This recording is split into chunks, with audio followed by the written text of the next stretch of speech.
دریائے ستلج میں پانی میں کمی ہونے لگی، سیلاب اونچے سے درمیانے درجے میں داخل ہو گیا۔ پاک پتن کی خیمہ بستی میں سیلاب متاثرین کے لیے بڑے دسترخوان کا اہتمام کیا گیا۔ انتظامیہ نے سیلاب سے متاثرہ بچوں کی تفریح کے لیے جھولے بھی نصب کروائے۔ راؤ محمد افضال کی رپورٹ دیکھیے۔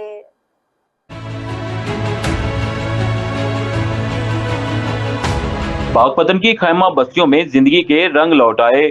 سندے خان چوک کی خیمہ بستی میں متاثرین کے لیے خصوصی کھانے کا انتظام کیا گیا، جہاں بڑے دسترخوان پر ڈپٹی کمشنر آصف رضا نے متاثرین کے ساتھ بیٹھ کر کھانا کھایا، دکھ درد بانٹے اور گھل مل کر خوشیاں شیئر کی۔ ضلع انتظامیہ نے یہاں پہ بڑے کھانے کا انتظام کیا، سویٹس کی ڈسٹریبیوشن کا انتظام کیا، بچوں میں گفٹس ہم بانٹ رہے ہیں جی الحمدللہ، دودھ کی ڈسٹریبیوشن ہے، بچوں کے لیے یہاں پہ کھیلوں کی ایکٹیویٹیز ہیں۔ ضلع انتظامیہ اپنے سیلاب متاثرین اپنے مہمانوں کے ہمراہ ہے، آخری بندے کی بحالی تک انشاءاللہ ضلعی گورنمنٹ آف پنجاب کی ہدایات کے مطابق اس پہ عمل پیرا رہے گی۔ دریا اترنے لگا ہے، بچوں کے لیے جھولے، جلیبیاں اور مٹھائی تقسیم کی ہے، بڑا کھانا اور پوری انتظامیہ یہاں پہ موجود۔ انتظامیہ نے خیمہ بستی میں بچوں کی تفریح کے لیے جھولے بھی نصب کروائے، جبکہ متاثرین کے لیے خصوصی طور پر مٹھائیاں بھی تیار کی گئیں۔ روٹی کھادی ہے، جلیبی کھادی ہے، ساری چیز کھادی ہے، بعد جھوٹے لائے، بڑا بہت یہ خیمہ بستیاں معزز عارضی پناہ گاہ نہیں بلکہ امید، حوصلے